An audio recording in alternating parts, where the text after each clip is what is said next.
Hi there, and welcome to this user guide for the PriceYourOwnBets.com goal football model that we've just gone down with. Okay, we'll just start with a quick look at all the different tabs here. So on this first dashboard tab, the usual stuff here, the input variables on the left hand side, and the outputs, some markets and some summary information at the top. There's also a correct score grid here where I'll go into this in more detail later, but we can basically change what is happening in the model to do with certain score lines and things like that. There's two additional tabs of markets, so these are the main markets on the first page, but they're expanded out, so there's a couple either side of the middle line. A couple of extra markets to do with the exact team goals and three-way markets for goals. And then there's a notes tab with a very brief overview of what I'm going to go through in these user guides.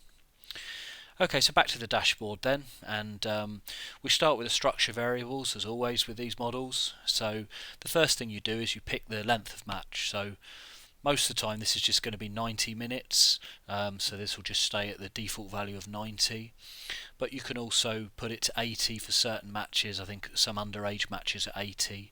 You could even put it for 60 minutes for pre-season friendlies, they occasionally play in 60 minutes, and you could even put it to 30 minutes, which would do quite nicely for extra time. One thing to be aware of, these default values for the trading variables here that we'll come onto in a minute, they're more based around what's expected for 90-minute matches, so these might need to be changed for an extra time period, and that's something for people to figure out for themselves. You can put the team names in here, obviously. I'm not going to do that at the moment, simply because I might reset this model, and if I do that, then I don't want to have to be putting the team names back in. But if you do change these names, it will change in all the market names and everywhere around, so you know which team is being referred to. So okay, so that brings us on to the trading variables, which is where the opinions are put in to hopefully get to some good prices. The first decision you have to make is whether you want to work in terms of team goals. So at the moment this is just set to 2 goals for the first team and 1.4 for the other at the start of the match. Or you can do it in terms of total goals, where you say, for example, I think there's going to be 3 goals in the game and the home team might win by, say, 0.8 goals. And so that would equate to a game where I think the first team would be in for 1.9 and the second team would be in for 1.1, because those two numbers added together you get the 3, and the 1.9 minus the 1.1 gives you the 0.8. So I prefer to just work in team goals actually. I think it's just easier, certainly for this demo. So I might put in 1.6 against 1.3, something like that. However, traders in the industry, they quite like the total goals and the difference. They prefer that simply because if they want to make the goals a bit more expensive, they can just increase this, or if they want to change their opinion between the teams, they change this number here. So I will go back to team goals now. So clearly that's the most important variable to drive how the model evolves through time. As we put time on down the bottom here, and I'll come to how these state play variables work in a little while. But for now we'll just work through all these kind of momentum and the variables about how things evolve. So the first one here is the first half goal percent, and this is fairly kind of makes sense as to what it does. Is simply it's the percentage of the goals that will be scored in the first half. So if you look at the splits here up here for the team goals, the second half is in for a bit more than the first half due to the first half being in for 46 and the second half for 54. If I make that level at 50-50, they become a lot closer. There's some technical reasons to do with the correct score tab that will go into later why these aren't exactly the same, but basically they become pretty close at 50, and then you could even go the other way, which I'm not sure this is too likely, but you could actually expect more goals in the first half than the second half. And at the start of the game here, as I change this, although it's changing the splits for each half, it's not changing the total number for the match, which you'd expect because you're just changing the split from half to half. So the next variable here is a kick on, bounce back. Like in a lot of the models, it's to do with momentum and how teams react to being ahead or behind. So at the moment this is set to -2, which I think is pretty good default value. So I'll give an illustration of this, and to do that I'm just going to go to a 50-50 game. So it's 1.3 goals each. So I'll give a goal to the home team in the very first minute of the game. So if I go 1-0 to the home team here, and we'll just say there's 1 minute gone. So what happens to the prices? Well, the first thing I'll do is I'll set the momentum to nothing. So the teams will just keep playing as if that goal wasn't scored. So this game has now, I'll just put it back actually, so I'll just go at 0-0, both teams were 35% to win, 30% the draw, giving these odds you can see here. So at 1-0, the team that are ahead now have gone 61% to win the game, and the team that are behind are only 16%. And anyone who looks at these prices in detail, uses these kind of models, it always gives too much impetus to the team that's ahead. Football seems to be played in such a way that, you know, there is a bit of elastic that gets it kind of back nearer to where it's supposed to be, and it helps it back towards a draw. So if I put this kick on bounce back value to -2, so which is really bounce back, it's gone to 57 from 61%, and Team B have gone up from 16 to 19. So I think -2 is what tends to work about right with market prices and kind of what history suggests. But you can go further if you want. So if you took it up to 4 or -4, now you've gone all the way to 54 and 21%. So that's one to play with, but at least that's, you know, an example of what that particular variable does. The next variable, favourite certainty. Well, this is to do with what happens to the prices when the favourite's not ahead. So a good example of this one is to make quite a strong favourite here. So we've gone here where we expect the first team to score 2.6 goals and the second team to score 0.8. So at the start of the game here, quite a strong favourite here. So, sorry, 1 minute in, let me just get rid of that to get the starting price, which didn't change much with that minute. So we had 72% for Team A, 10% for Team B, and the draw at 18%. So where this price tends to fall down with natural evolution of prices if you don't change things is, suppose we're half an hour in, I'll get rid of that favourite certainty. So the 72 had dropped all the way to 64. So the favourite had gone from 72% to winning to 64.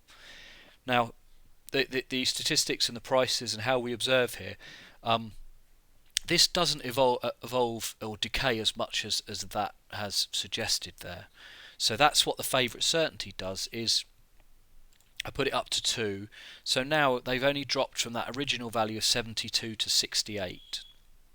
Again, this is something to play with, and if you think favourite's just going to win regardless, you could put it up even further, and this just stays close to where it started. So if you look now, it's at 71 and it was at 72 at the start of the game. So my early feelings on this is that 2 is a nice value, and so that's why I've got 2 as the default value there.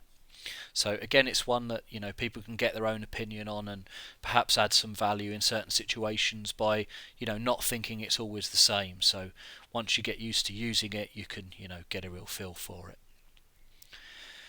Okay, so the next variable, red card factor. I'm going to go back to a standard game for this one. I'm going to go to the 1.3 against 1.3 I've been using quite a bit. I'll put it back to the start of the game. So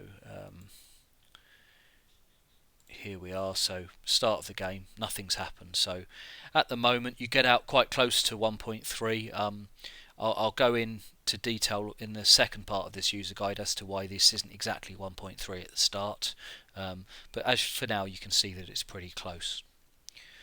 So suppose the home team get a red card in the first minute. So I basically give them a red card now.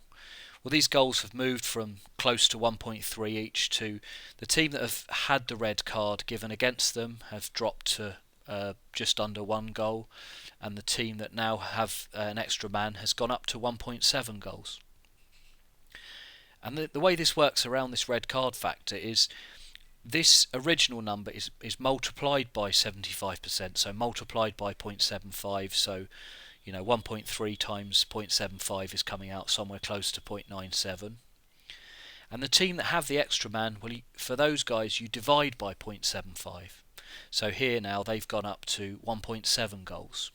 Again, this is something to play with. I think 75 isn't too bad a starting point, but you could go further. You could go 65%. So now you're really giving these guys a lot, and you're taking quite a bit off these guys. You might do less. You might only do 90, and so you can do that either way really. If you don't want to use this variable, you just set it to 100. And then what you can do is you can say, actually, there's been a red card, they don't happen very often. When that does happen, I'm actually happy to make my own decisions here. So you might go to something like that gives you, say, 0.9 and 1.8 to get your own exact numbers. So with all of these variables here, if you set these two to 0, or this one to 100, that's basically no momentum, and it leaves you in charge of making changes as the game progresses. Again, I'll go back to my 1.3 game I'm comfortable with.